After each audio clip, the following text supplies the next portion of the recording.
And I had come to Hawaii to stay here for a conference a couple of times. And I noticed that in the culture, they had an understanding of the principles in their own way, their own culture. But it was really, I could feel the feeling, and people would talk about the beautiful feelings. And it was like, oh, there's something happening here. There's something going on with the Hawaiian culture. And so I decided to move to Hawaii. And once I got here, I learned more about it, and actually ended up meeting and marrying a Hawaiian. And I thought I'd be set here for life, but life had me going back to Minnesota for about 10 years, but most of the last 40 years I've lived here. And so the culture here really identified what they call aloha. And aloha is a deep state of consciousness that produces a beautiful feeling. So people will talk about it like, oh, she came over to my house and shared her aloha. So that means somebody just came over and talked story and shared a beautiful feeling, right? Well, people will say, well, that's not really coming from aloha. So, and so people know that is kind of the way of life here, is to come and live from that feeling of aloha. And it goes far beyond that, but it's, like the values of the culture are that you should live in harmony with each other and with the ocean and the land. And that you live a Pono life, which is that you don't do things that are not ethical or mean or nasty to other people, that you help each other, that you treat your friends as family, and that it's a sense of connectedness from that beautiful feeling. And they also talk about mana, which is the spiritual energy that comes through us, which we call mind, right? And so that energy, as it comes through a person, people will say that person has a lot of mana, a lot of spiritual energy that's coming through them. And so and I'm still learning really about that culture and how it's similar, but I think I don't know of any other culture that so identified the positive aspects of living and mental well-being without calling it that, right? But it's got a special thing. And there was a kahuna, an auntie that taught hula here and was a spiritual leader, kahuna they call him, but it's a kahu. And she was talking about that Hawaii had to teach the world about aloha, and that someday the world would turn to Hawaii to learn about living in aloha. And that's what my friend, I have a friend named Mo Keale, and if you can get online somewhere on the music video, he's got a song called Aloha Is. And if you listen to it, it's really living. It talks of living from that feeling. And he says it's the heart and the mind working in harmony. Oh, thank you for sharing your mana. I can certainly feel that.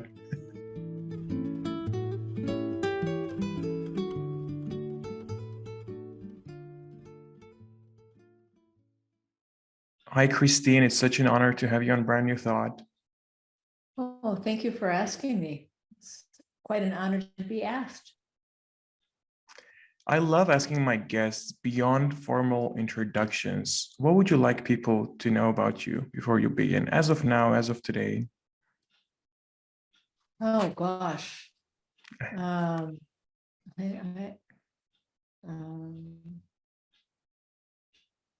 What would I like them to know about me? I don't know that there's anything about me. As the funny thing, it's kind of like I talk about a lot about what I've learned, but I'm just a regular person like anybody else. I guess that's what I want people to remember, is that whatever it is that you are, that's not who you are. So one of the one of the most important things I ever learned was that I was just an ordinary person like everybody else. That's And beautiful. Thank you. yeah. Yeah, so sometimes we get into thinking we're special because of one thing or another. Either we're like we know something, or we're better than other people at something, or we're worse than other people. We're bad, but really we're all the same. We're just kind of on this journey of life, trying to get through it as best we can. I couldn't agree more.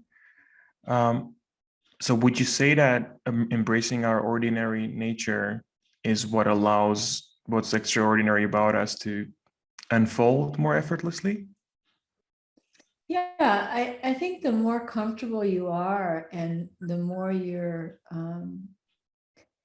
at peace with just being a regular person, then it's like you take off the limits in your life, because you don't have to do well at anything. You don't have to worry about doing poorly at anything. You can just try different things. And if it works, great. And if it doesn't work, it's no big deal. You move on to something else. So to me, it takes a lot of that insecurity out of life, because I don't have to prove myself. I don't have to care one way or the other really how things work out, because they always work out.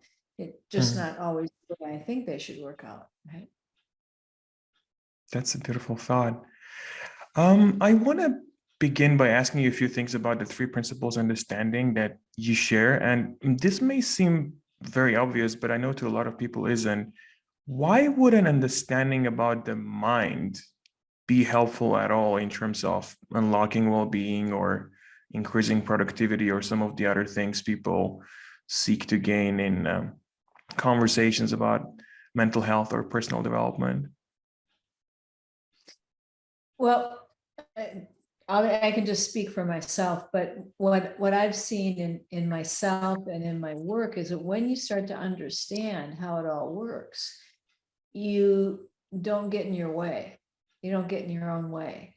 You start to have a lot more peace and joy and a sense of freedom.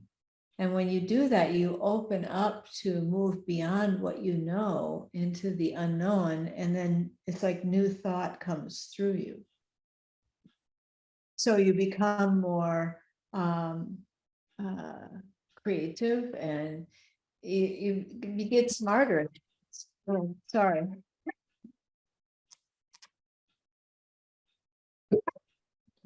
Can you pause it? Yeah, I can just repeat the question and just edit this part. I love your Let me doggies, by the way. get rid of them. Okay, come on, let's go. Okay.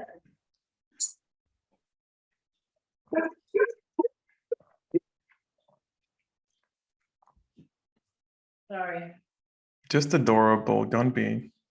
I'm sure the neighbor dogs just came down and they have to go fence fight with them now.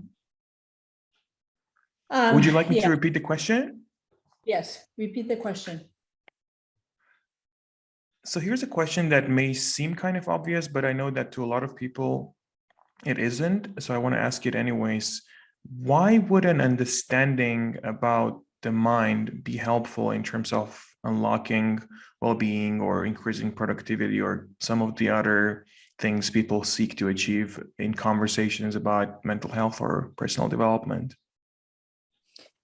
Well, we've known very little about how the mind works. That we've just gotten to a place where we're starting to scratch the surface in the world. I mean, no one has known this. And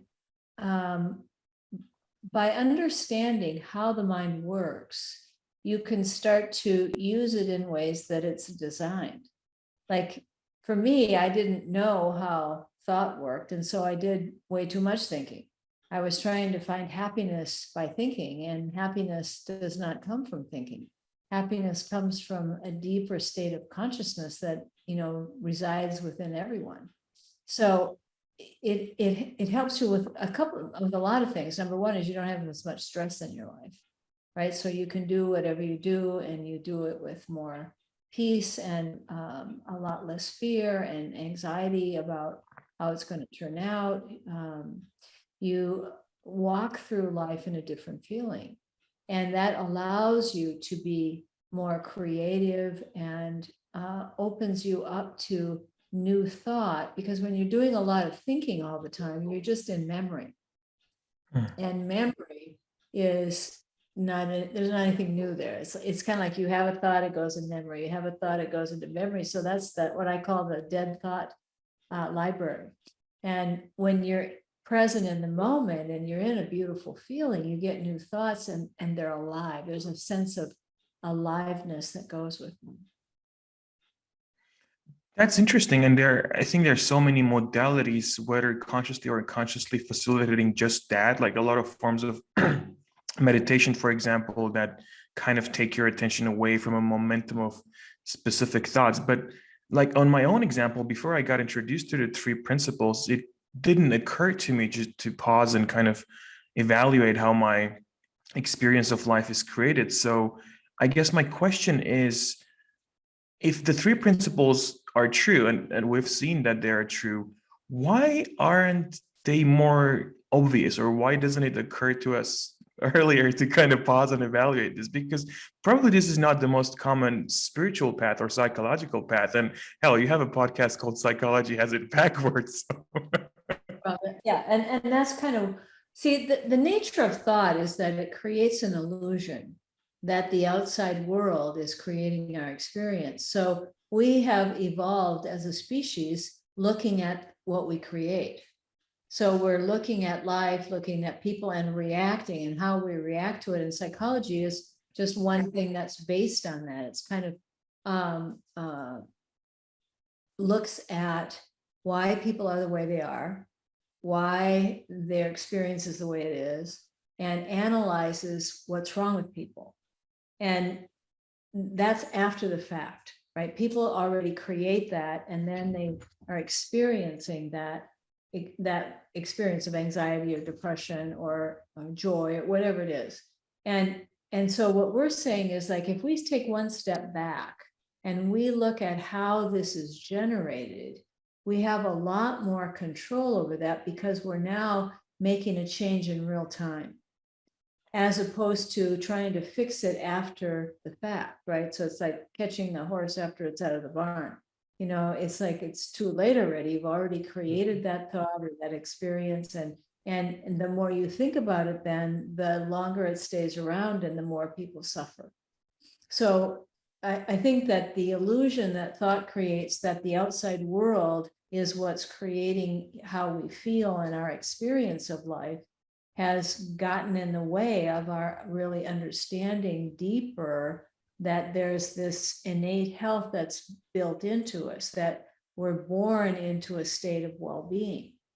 And so now there are people that were living at a higher level of consciousness than I was, that had some glimpse of this. I did not. This was news to me, man. I mean, I knew that I thought, but I thought that I was thinking about my world, and my world was making me think that way. And understanding the nature of thought is that I'm seeing in my life my own thoughts. I'm seeing in the world what I'm thinking. It's a whole different shift, right? And then the world doesn't scare me so much. Then I don't get caught up in all the negative stuff that I'm looking at in the world, because the level of consciousness of humanity is not very high.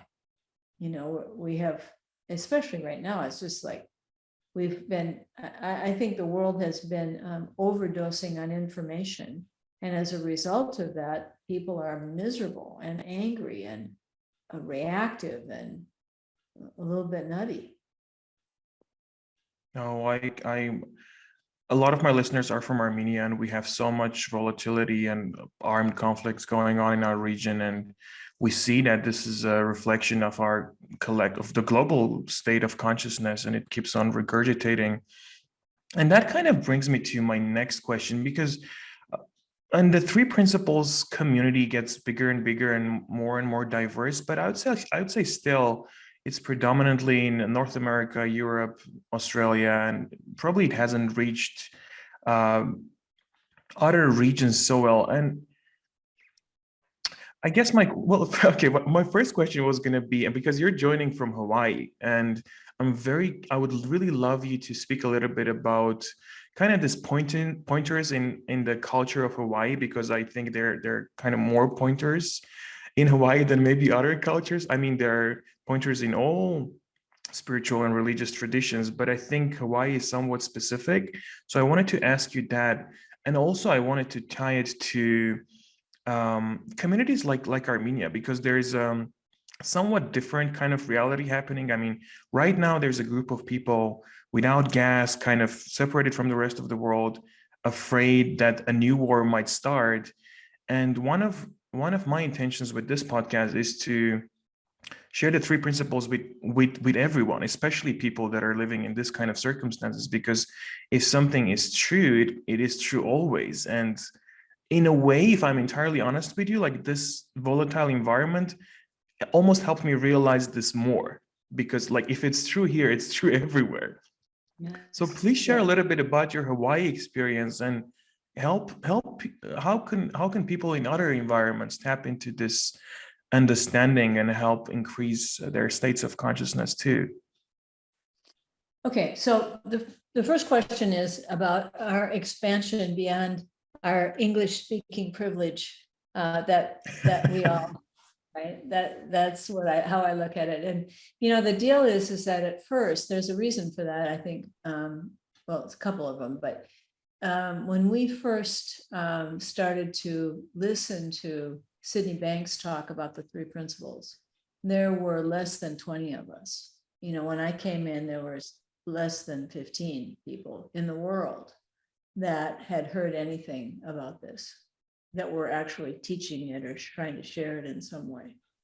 And we were all English speaking. We were all, most of us were Americans and some Canadians. But as the word went out and it started going into Europe, I forget how that happened, but somebody talked to somebody in England, I believe, and then Roger Mills went to England back in the day, and then so it's like it's kind of by word of mouth that this travels. Really, people get awakened to it by listening to your podcast, right? And somebody like goes, "Oh, ding, ding, ding, I know what that is," or "I want to learn more about that." And then they get interested and they see something and then they bring it into their culture and their world. So now I believe we have what we call at the Three Principles Global Community. We have communities of interest that are sprouting up all over the world.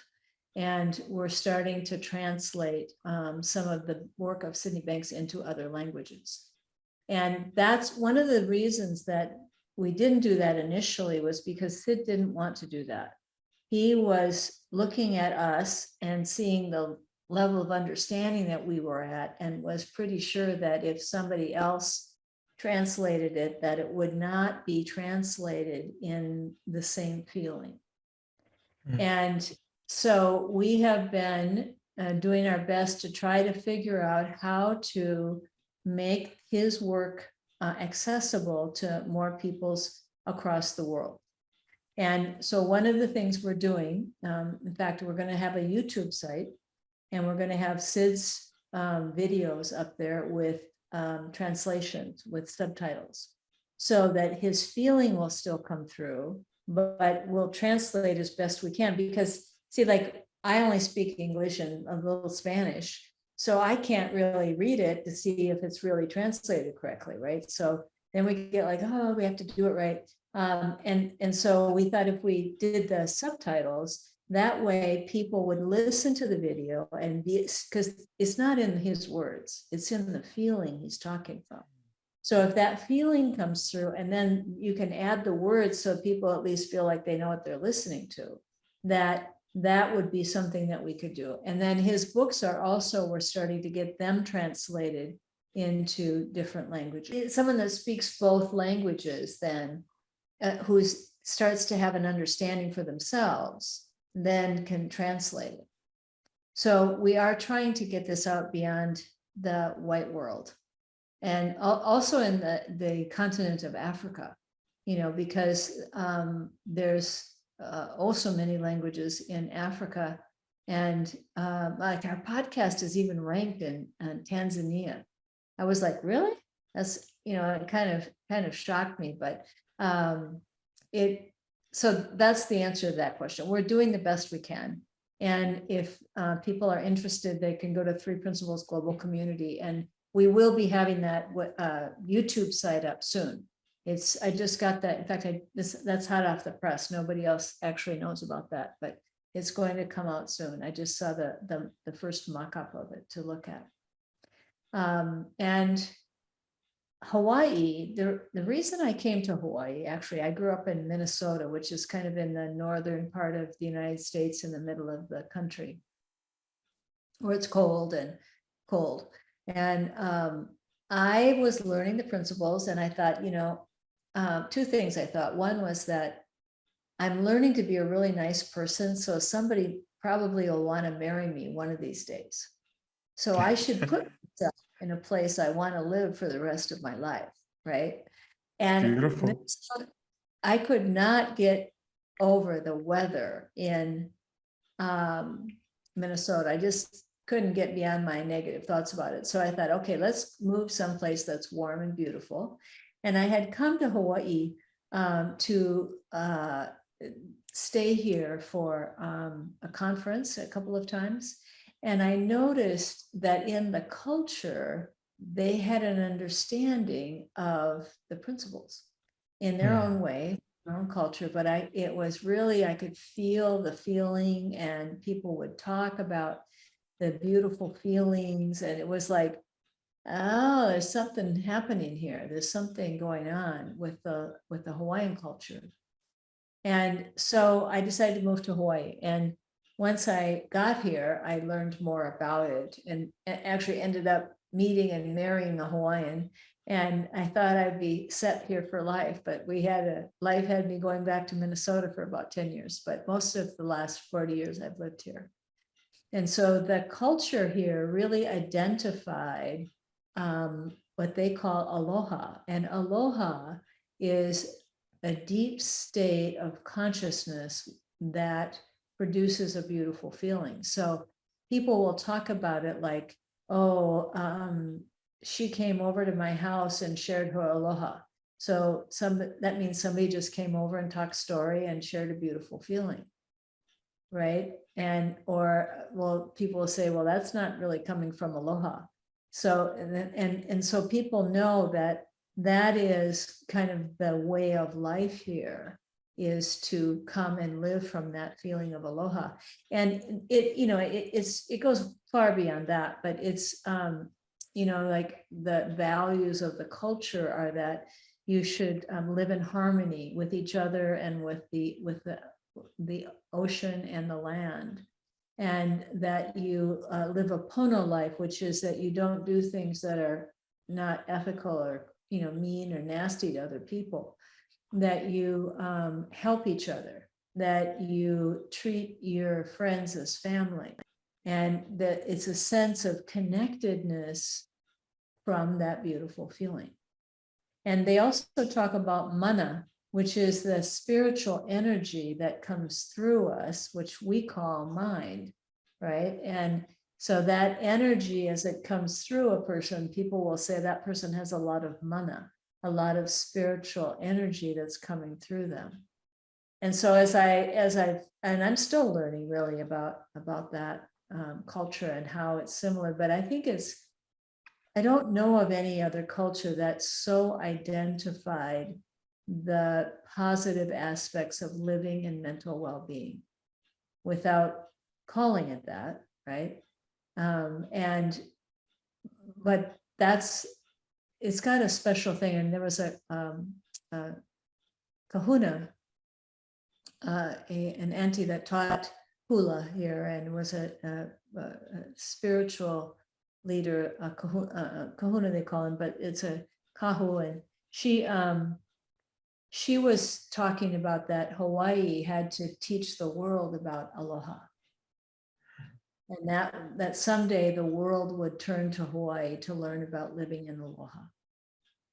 And that's what my friend, I have a friend named Mo Keale. And if you can get online somewhere on the music video, he's got a song called Aloha Is.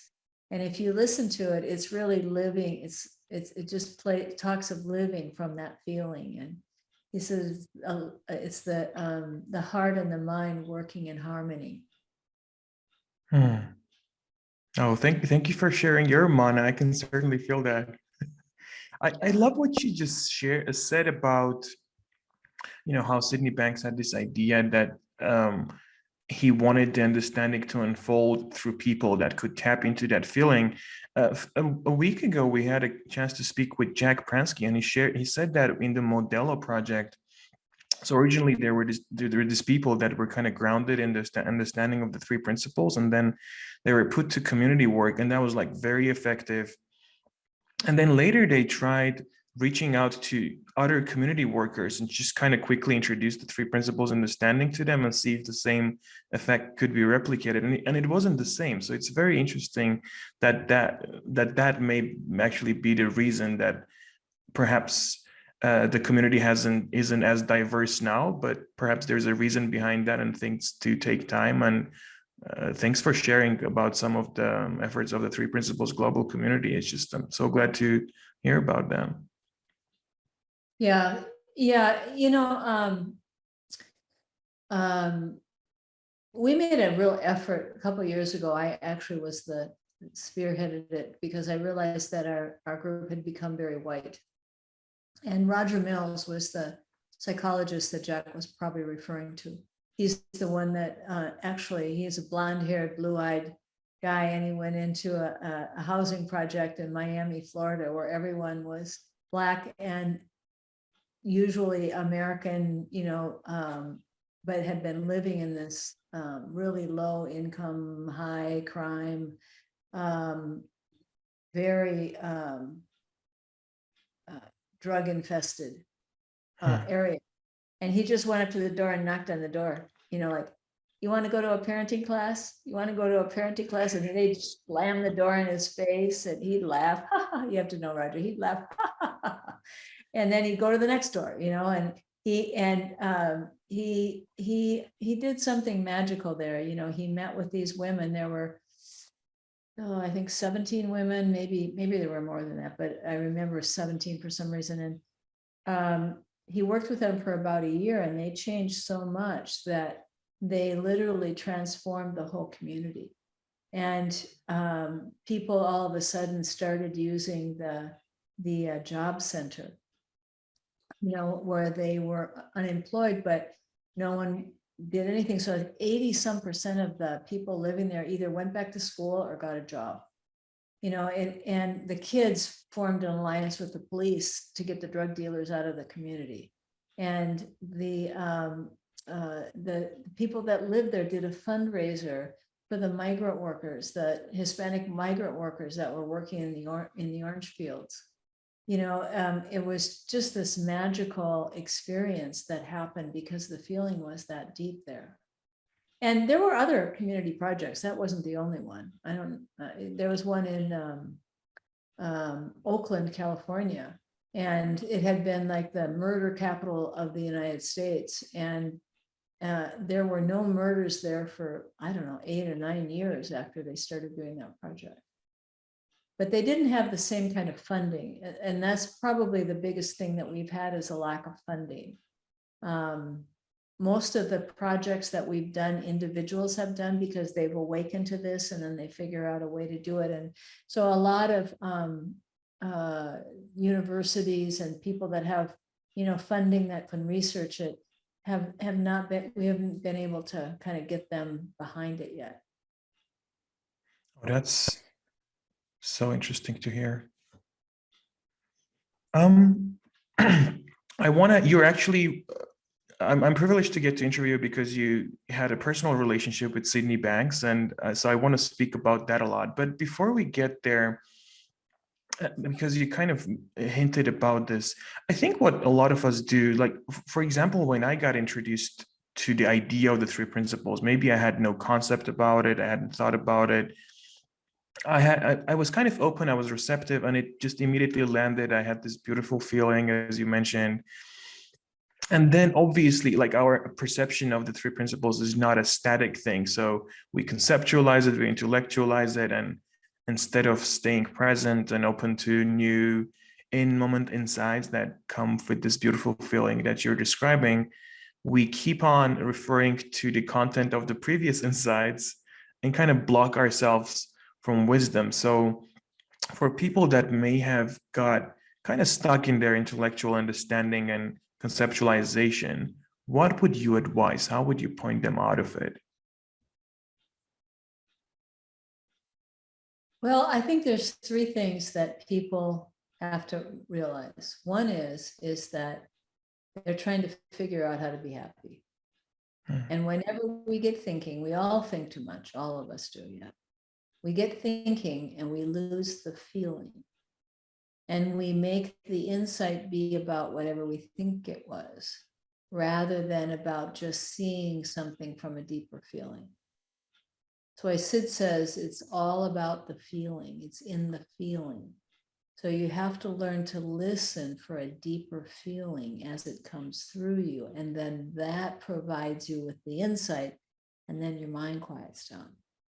But when you're trying to figure it out so that you can apply it to your life and get a good feeling, it doesn't work.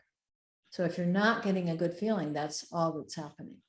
You're just trying to figure out, because now you have some new thoughts, right? You have mind, thought, and consciousness. And if I understand how they work, and if I could just do this, then I'd feel better. No, forget what you know, because that's not it. If it's not giving you a beautiful feeling, a sense of peacefulness, it's not awakening to you, it's not alive to you, that's not it. Go back to the drawing board and start listening with nothing on your mind. Because when you listen for that feeling, it will come through you and it will give you whatever you need to see.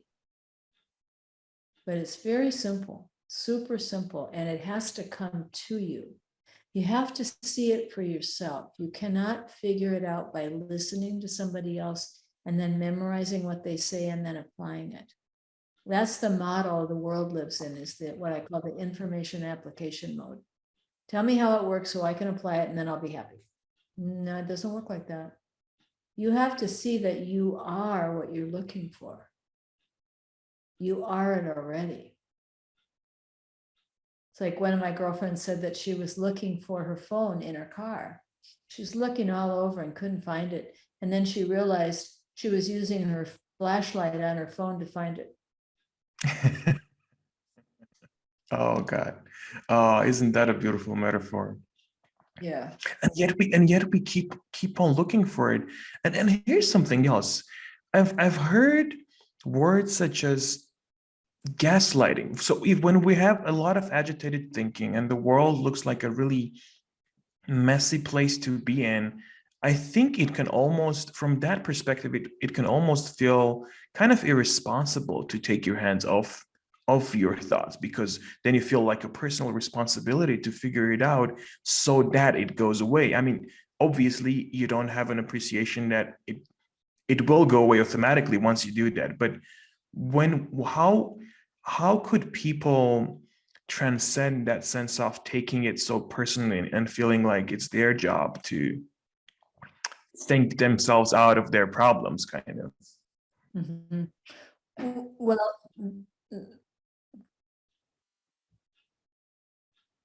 what people are doing is they're creating a problem with their thinking. Then they're trying to solve it with the same thinking. That's what Albert Einstein said was the definition of insanity, is trying to change things by doing the same thing over and over again. Okay, so what you have to do is you have to get new thought. You have to see things from a different level. He also said the problems of the world will never be solved at the level that they're created. So everyone lives at a different level of consciousness. Okay, and the level of consciousness that you live at is what's creating literally what your reality. You're creating it from that level. So when you try to figure it out from that level, you just you get more into that level. That's what traditional psychology does, is people come in and they come in a given state of mind, given level of consciousness, right? And then they talk about how life looks to them. They talk about their problems. They talk about their interactions. They talk about their feelings. They talk about their behaviors. And the therapist then tries to change them at that same level of consciousness. What we're saying is that if you change your level of consciousness, then what you create is totally different. So you don't have to fix it. The answer is you go back inside and quiet down, and your level rises, and then you see answers. You see opportunities. You see what to do in your life instead of what's wrong with your life. So the intellect is designed to solve and create problems. It's a very, very amazing ability that we have. We've just gotten overly fascinated with it because we haven't understood that there's an even deeper intelligence that we're connected to. And that deeper intelligence is within everybody. And most people, when you talk to them, they'll be able to tell you things like, I knew I shouldn't have said that. I knew I should have done this. There's a kind of a knowing that comes with your wisdom. When you're in your head spinning, you can't get your feet down. You're just spinning, trying to find it, and there's no grounding there, right? If you ground yourself, you come back in the moment and you quiet your thoughts, what will happen is things will come to you about what you can do in your life that will make things better. So it's not saying, well, just don't think about your problem, because, if I work with men that beat up their wives, and I don't tell them, just don't think about your wife anymore. I have to help them to see that their experience is coming from their own thinking. So each one of us has to see that. We have to see that our responsibility comes when we see that it's all our thought.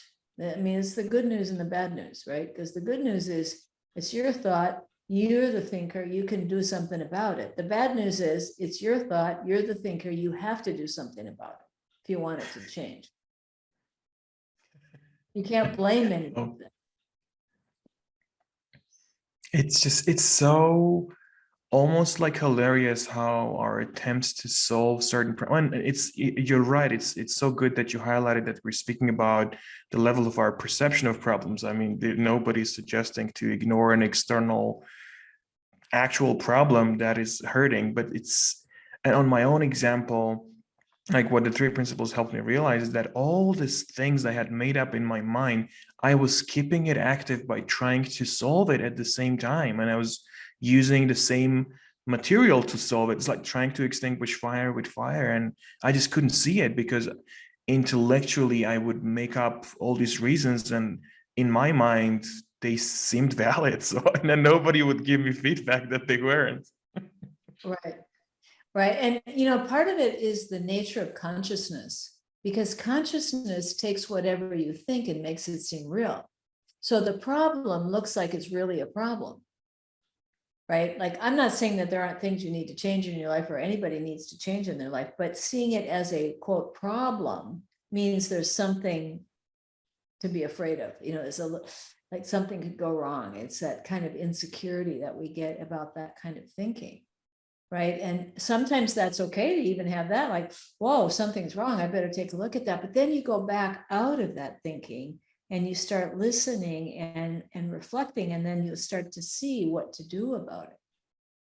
It just makes you a lot smarter. And, like the very first book that was ever written on this was called Sanity, Insanity, and Common Sense. And really what we're talking about is using common sense in life. Overthinking things is what makes things go haywire, because we talk ourselves out of things. We talk ourselves into things. We don't listen. Mm. It's so interesting, isn't it? This power of thoughts. I mean, whenever we think a thought, we immediately not only just feel it, but also our minds seem to have this instant capacity to create a story around it. So we're almost meant to be in that trap. But to me, that actually points to our own power. I mean, we're so powerful that we forget that we have this power. It's kind of ridiculous. Really, it is. It's amazing. That's why, I've been teaching this now for 40 years, and I'm still like learning heaps and gobs. I see new, like every time. That's one of the reasons we do that podcast, is because it's really fascinating for us. We learn things every week. We thought maybe we'd have 20 or 30 episodes, and we're like over 100 now. And we just keep coming up with new things like, oh yeah, what about this? This is different too. So it's a whole different way of looking at life. It's not, see, like when people kind of apply this to problem solving, they're short-sighted a little bit, because it's looking at the whole thing, like how does reality get created in each one of us? And the magic of that spiritual energy as it comes through us, to make a mess or to make it beautiful. And if you know how it works, then you can make it beautiful. You don't have to wait for somebody else to do it, or for your life to change, or for things to happen to you. You can see, like, all I have to do to clean my life up is get rid of negativity. All I need to do is let go of insecure thoughts.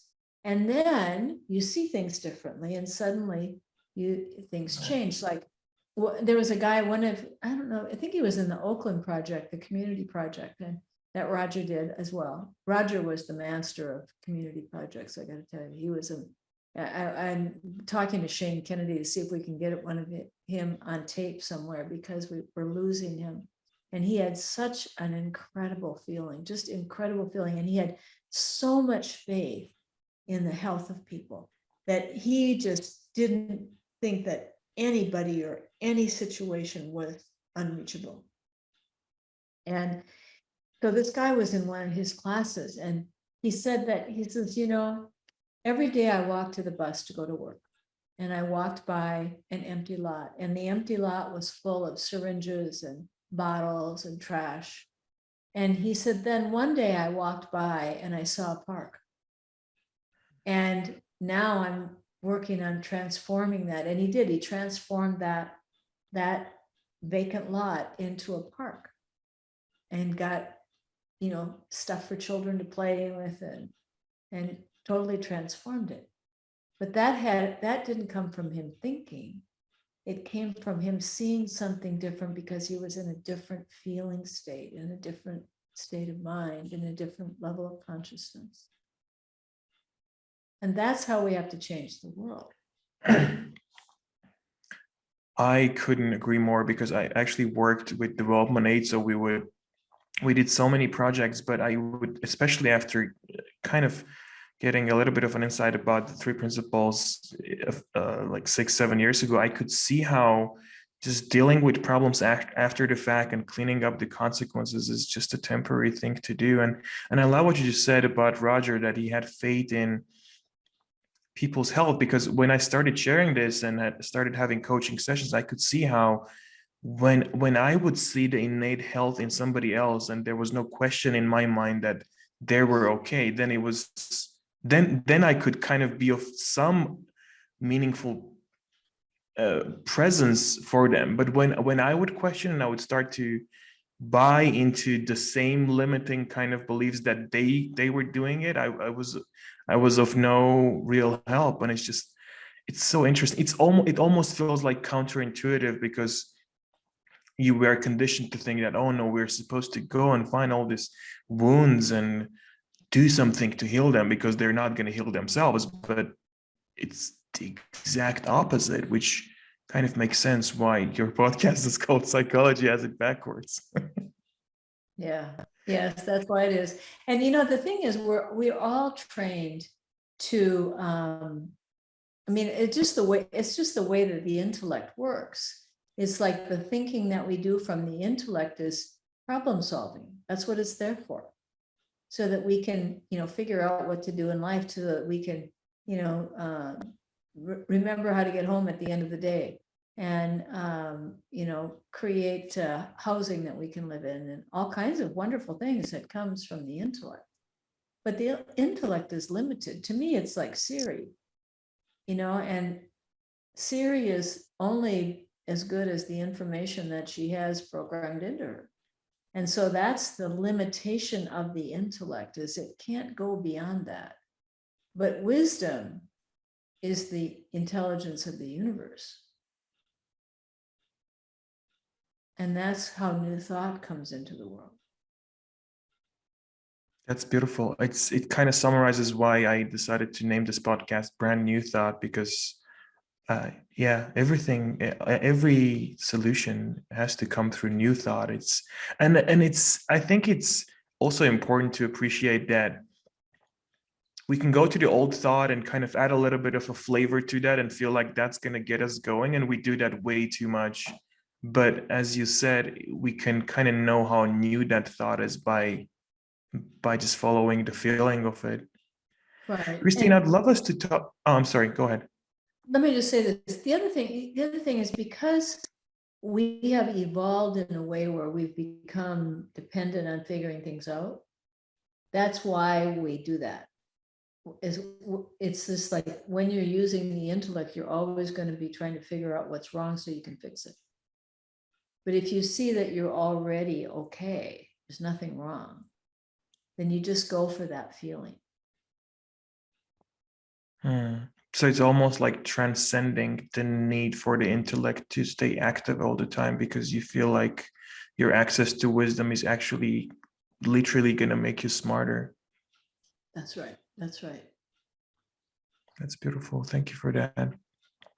I want us to speak a little bit about Sydney Banks, and I'm feeling as a kind of a new generation of, I don't know, people that share this understanding. I feel like, especially, it's so important to speak with people like you who had a personal relationship with Sydney Banks. And so my first question is, because we spoke about translation, do you think there is a part in Sydney Banks' legacy on the understanding that he shared that kind of got lost in translation, or maybe there was a part that if he was alive today, he would highlight that more than it is getting highlighted? Well, it depends on who you're talking to, because there are people that kind of go off in tangents. There's always some new group doing something.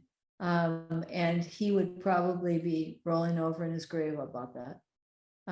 He would say, keep it simple, and you have to see that it's all about the feeling. It's not about the intellect understanding it or figuring it out.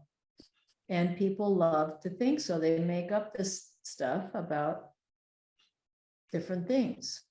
I mean, this has been the case. I mean, we did it too. Believe me, when he was alive, he'd be like, why you guys are destroying my work? I can't believe you're doing this, that you're thinking too much, blah, blah, blah. And we'd be like, oh my God, he's right. And then we'd see it and we'd all change and go deeper, but he's not around to do that anymore, which is, and we don't have the standing to do it because we're not enlightened, right? But we do the best we can to keep just getting people back to that feeling. And he would just say, keep it simple. Go with what you know. Don't listen to somebody else. Find it for yourself. Look for yourself. See for yourself is what he said, with a capital S and a capital E. So you're seeing it for yourself. And when you do that, it's yours. Would you say it's yours for life? It's yours for life until you start thinking other stuff. That's the deal. It's like, I've known people that have had great understanding, and they go back to thinking again. But it's like they get lost in their thought. It's easy to forget that you're thinking. It's easy. And, that's one of the beautiful things is that we have Sydney Banks on tape and his writing. And he would say, I mean, if you listen to his, I don't know if you've gotten a chance to listen to any of the old tapes. I have. It's so interesting. I love them. Yeah. Well, if you notice the difference is that he's much simpler. And over time, he talked more about the spiritual and less about thought. In the beginning, talked a lot about thought. And he talked about the spiritual then too, but it's just like he's talking about it in a different way as he evolved. And we all evolve. I mean, that's the whole point. I mean, the fact that he would some of those early tapes were long, he'd talk forever, and then as the years went by, he'd say, okay, that's enough, go on. Because he realized that he could go on and on, but people couldn't take it. It was too much to take. And so he could feel that and he'd say, okay, that's it, go. And that's, like one of the things we're planning the conference, the Three Principles UK conference that's happens every year in June. And it's been too busy. He'd go kind of nuts about that. Like, you guys have to have time to get quiet and have people relax and take it easy. And he would probably think we're all going too fast. Yeah. That's so interesting. How did it feel to be around him? What did his physical presence do to you? Well, it depends on if he was upset with me or not. Either way, it was very powerful. It was a very powerful. When the first day I met him, I thought when he came in that I'd know who he was because he'd be kind of levitating, or he'd have like something on his head, and because I'm American, and so it was like it'd be some kind of guru of some kind. And he walked in and he was the most ordinary person in the world, like super ordinary. He had his own little quirks, but when he spoke about the truth of life, you were transported into a different reality. And it felt like your brain got vacuumed out. And you couldn't remember what he said. So that's kind of what he would say is you got to keep going deeper, because that feeling when you talk from that depth of consciousness, you talk beyond the intellect. And, I remember the first time he asked me if he could help me. And I said, yeah. He said, well, happened to be in Florida when he was there, and he said, I'm going to the swap meet. And the swap meet is kind of where people take their stuff and sell it to other people.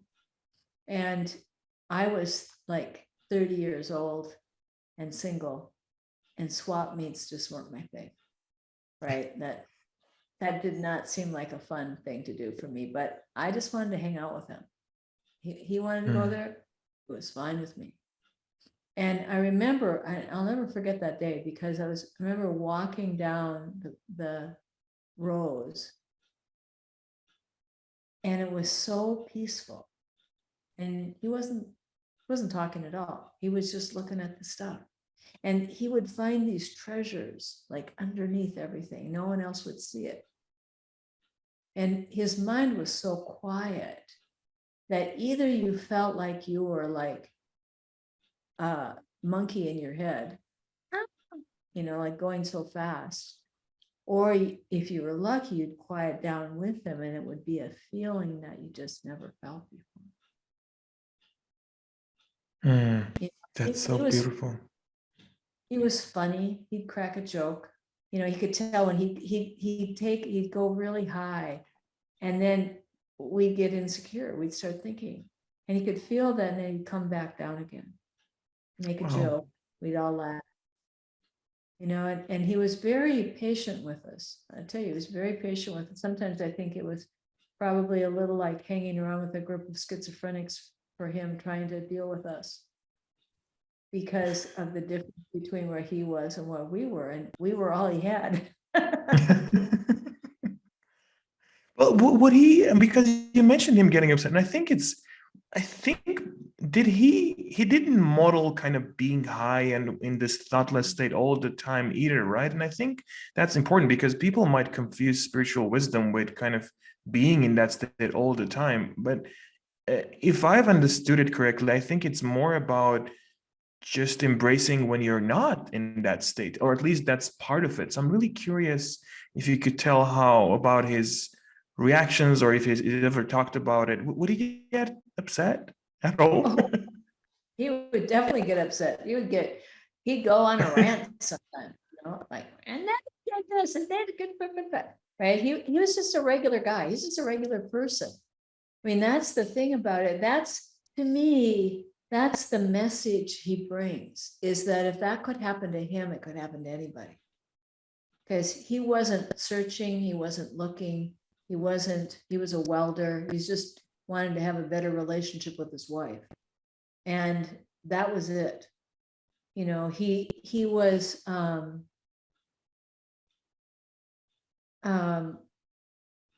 he'd get frustrated with us sometimes because we go off thinking and we weren't listening. And and then the next minute it would be over with. We'd be still thinking about it, but be over with for him. He never held on to it. It's interesting that that's just that, it's like he was just like us, only he would just move into this deep state of consciousness. And then you realize that he saw something way deeper than what I saw anyway. Back to that ordinariness that you kind of mentioned from the very first minute. Mm-hmm. See, I wanted to ask you about kind of the variables that perhaps might make it more likely for somebody to have an insight. And at the same time, we know that there is no such thing, because even on the example of Sydney Banks, you mentioned he didn't necessarily have the intention for that. He hadn't, I don't know, been exploring kind of teachings like that. So I kind of do want to ask you, like, what are the variables to have an insight? And at the same time, I'm seeing that it's kind of a ridiculous question, but speak to that, please. Well, I could tell you the variables that'll keep you from getting an insight, and one of That them works is too. wanting an insight. Wanting an insight. Yeah, yeah. And wanting not to want an insight is a form of wanting too, isn't it? Yeah. It's kind of like you just have to see that the way you are right now is fine, and if there's more to come, it'll unfold for you. And that's the deal with insight is that it frequently comes at times when it's least expected. Like I'll say things to people off the cuff and they get blasted by it. And other times I think I'm talking really high to somebody and they're going to get this and they hear nothing. Right. So it's a mystery. Sydney Banks would say it's a mystery who hears something and who doesn't. And I don't know the answer to that, but I know that there's no variables, because like I was the last person in the world that Joe Bailey thought would hear something. I'll tell you, Joe Bailey had just learned about this just before I did, and we didn't even like each other. And he thought, oh God, I can't believe she's here. And I was like the last person in the world he thought would hear something, and I was the only person that heard something. And so that's like, you never know. That's so interesting. Well, when did you kind of realize that, well, this is real? This is not just some sort of a philosophy. It's a paradigm shift and you might want to share it. So when did that, or was it an immediate thing? Tell us a little bit how your understanding kind of unfolded and what was the evolution of that. Well, I went to a psychology a weekend seminar that Joe Bailey did, and he invited Roger Mills to come up to do this talk. And I went to it because I thought it would be a better way to meet men than going to bars, because I kept finding alcoholics at bars. And I definitely looking for a husband so I could be happy. Mm. And I was extremely burned out and extremely stressed out. And I was very unhappy. And so I thought, oh, I'll try this. So I went, but I was very argumentative in the morning. I was the person you hate to have in the audience because they're so argumentative. And then I discovered that Roger Mills was single. So I started thinking like, oh, maybe I could go to dinner. Maybe you need somebody to have dinner with tonight, you know? And so I was totally into conniving a date out of him. But it was a weird thing that happened because we were sitting at a table for lunch. All of me and the women and the people that worked in my clinic. And we were kind of bad mouthing it, saying, this isn't anything new. This is what we're doing. We're doing what we do is good too, and blah, blah, blah. And we got up from the table to leave. And I walked away from the table and I turned around and it was like everybody was stopped in time. You know, when you watch a movie and everybody stops in time but the main character? Well, that happened. And I thought, weird. And I turned around and I was walking out, and Dr. Mills just happened to be walking out at the same time. And he started talking to me. He said, I didn't answer your questions very well, did I? And I said, no, as a matter of fact, you didn't. But he started talking to me and he had the most beautiful feeling. I remember it felt like he was stroking my soul with velvet. And I thought, oh yeah, dinner, that'd be great. And I thought, hey, you better pay attention to what he's talking about. So if you go to dinner with him, you can have a conversation.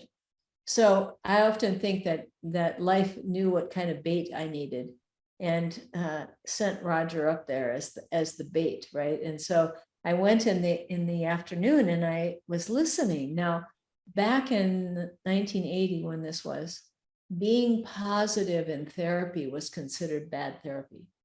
And so he was talking about being positive. That was it. That's all I heard. And I thought, I could do positive. I could do positive. So then we had another break and there was a physician there. And I thought, well, because I thought, I don't know if this is weird or not, maybe I should check this out. So I go to the doctor and I said, well, what do you think about this? And he said, well, I think it makes good common sense. I was like, well, if a doctor thinks it's okay, I better pay attention. So I went back in the afternoon. Now I'm listening, right? Now I got big ears. I'm listening. And Roger put up this diagram and my life changed. I just saw that I was seeing my thoughts in life, and I had been seeing my thoughts in life my whole life. And it was like my life flashed before my eyes and I could see the things I had misinterpreted. It's like, oh, whoops, that wasn't about me. Oh, whoops, that wasn't true. Oh, whoop.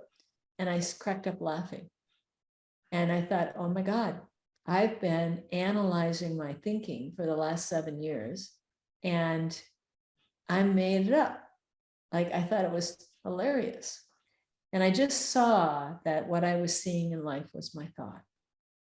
And I got into the most amazing feeling. Like I hadn't smiled for years, really. I was so serious and so, intense. And all of a sudden I couldn't stop smiling and my cheeks hurt because my muscles had gone like up in my face for so long. And so, I mean, that whole week, it's like every day something, it just kept unfolding. And I was like, oh my gosh, I don't need to be in therapy. There's nothing wrong with me. And then I was like, oh my God, this, anybody can change. I can work with anybody. Oh my God, like all of these thoughts that I had that limited me from helping people I could get them off my eyes. And then from that point, I went down and I did a 3-week training with the Advanced Human Studies Institute about a month and a half later. And I had started thinking again and I got going fast. I was like insecure about going away for 3 weeks. And then I got there and it took me about 2 weeks of really pretty much doing nothing to slow down enough to realize how tired I was from going so fast for all my life. And then Sydney Banks came down for a vacation. And so he talked to everybody and I got invited to go, and he saw something in me and asked to meet me for lunch. And I had lunch with him and talked about nothing, made grouper sandwiches and sat by on the ocean in Key Biscayne. And I remember being terrified because I thought, oh my God, I can't, I shouldn't say anything because I'll just put my foot in my mouth. And that was the beginning. From that point on, my life changed dramatically. And it keeps changing, and I keep seeing it deeper. But it's the same thing that I keep seeing. I just keep seeing the same thing deeper. That's such a lovely story. Thank you for sharing that. I'm wondering if you're willing to do a small experiment with me. I also want to be mindful of your time. But I just want to mention a few words that are kind of common in conversations about mental health or personal development. And I just want to hear your quick reaction to them, but feel free to speak about them for as long as you'd like to. It could be just a quick reaction of a few words. Could we do that? Yep. Okay. So let's start with letting go.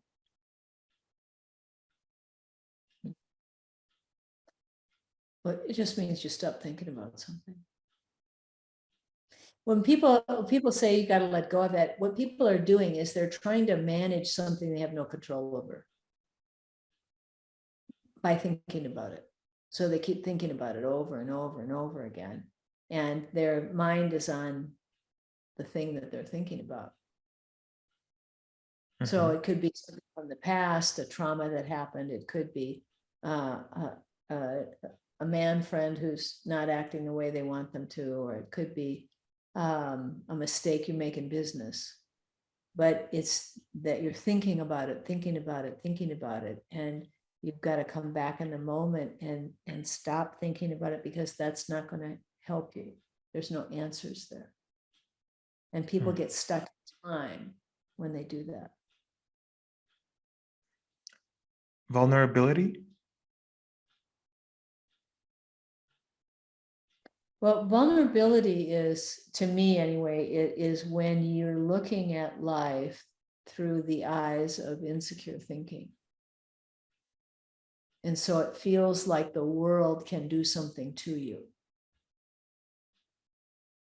And people make up all kinds of things about what's going to be trouble. Like sometimes people feel vulnerable to their own emotions. So that they're afraid of feeling sadness, or they're afraid of feeling angry, or they're afraid of feeling something. So they feel like those feelings make them vulnerable. But it's just being caught in the illusion that the outside world is making you feel hurt. The world is making you feel insecure. It's making you feel sad. Wow, that was profound. Wisdom? Well, wisdom is just the intelligence of the universe coming through you. It is the feeling, it is the source of life, it is all of those things. But as it comes through each one of us, it comes through for us. Like if I had wisdom about physics, I probably wouldn't do anything with it. You know, if it came through me, I'd go like, that's a weird thought. And I'd probably move on, because it wouldn't be something that's in my life. So wisdom is personal and impersonal at the same time. So it's not about you as a person, but wisdom comes through for you. So wisdom can access memory, but memory cannot access wisdom. So wisdom can always access memory, and wisdom could help us re-experience things that we have experienced in the past, then, if there's need for that. Yes. Yes, in fact, that's exactly what happens when you're living in a better state of mind. You look back at your past, and sometimes it seems like it's a movie you went to. especially if it was awful, and sometimes you crack up laughing. Like I cracked up laughing and thought, I had an idyllic childhood. I just didn't know it. I couldn't see it then because I wasn't living in a state of mind where I could see it. That's beautiful. Okay, number 4 is control. Well, control is again when you're caught in the illusion and the outside world looks like it's making you feel insecure. And so you're trying to change that so you feel secure. So control is overrated. Control is definitely overrated because the things that we try to control are usually things we're insecure about.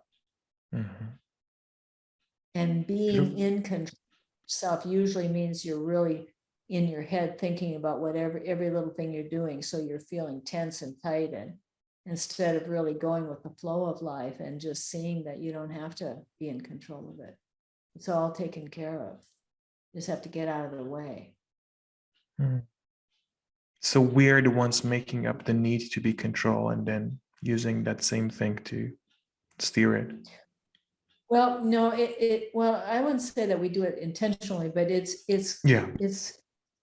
when you're looking at life and life looks like it is causing you distress, then whatever you think you need to do with life so that you don't feel distressed is what happens. So if I need to be in control of my business, like I'm the director of my business. And so if I get insecure, then I want to know all the details of everything. And I want to, be making sure everybody's doing what they're supposed to be doing. And I'm trying to get everybody to act and do it in a certain way or do certain things so that I feel secure. But it seems like I'm doing it because I want the business to be successful. Thank you. Number 5 is awareness. Well, awareness is just another word for consciousness. And it's our ability to see a reality. So when we become aware of something, we see it, right? And when we don't see it, we're not aware of it. So it's like the ability we have to see an external reality, to see each other on the screen right now, to see the green grass outside my window. It's also the ability to see that we are spiritual beings, that we have wisdom within us, that we have that's brought to us via consciousness. So when you're unconscious, when you're like having surgery or something and you're out, you don't have awareness of anything. When you come back online, it's like all of a sudden, like you have awareness, like, oh, that hurts, like, oh, something happened to me. But you don't remember what happened when you weren't aware of it. Beautiful. How about decision making? Well, decision making is, again, it's choices we make as we go through life. People have trouble with decision making because they overthink it. And they think of like all the negatives and all the positives, and they try to figure out the future. And we don't know the future. And the more we accept that we don't know, and the more we accept that there's a whole lot of unknown in the world, that anything in the future is unknown to us.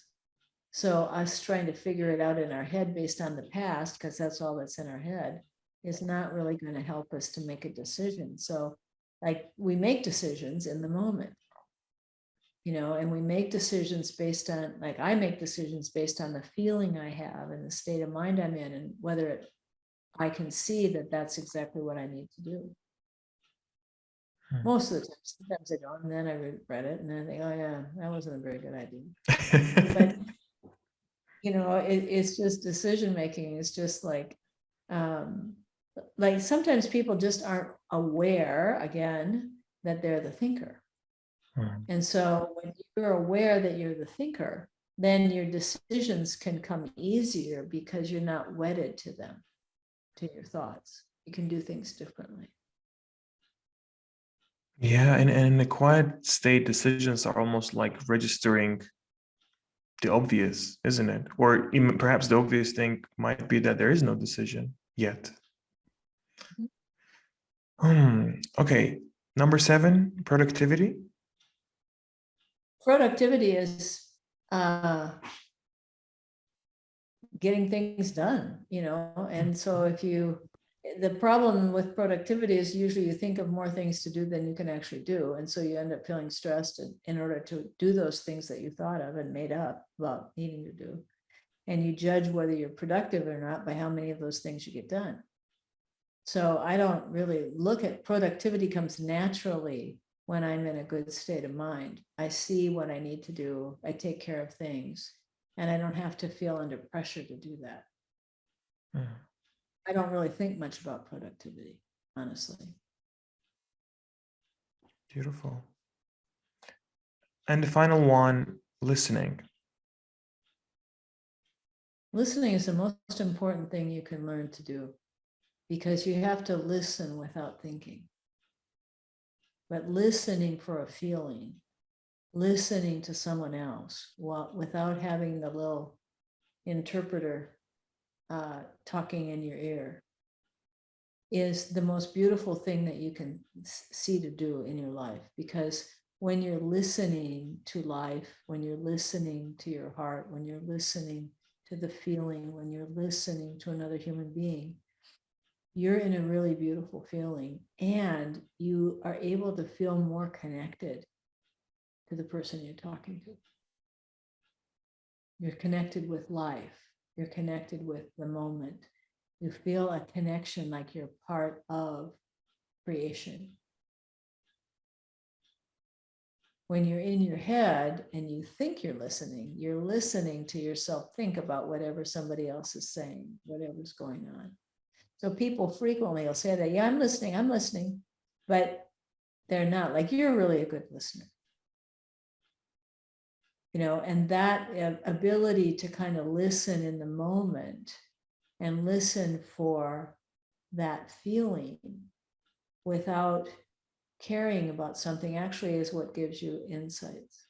Because as you listen, you're listening, and all of a sudden, boing, the light bulb turns on.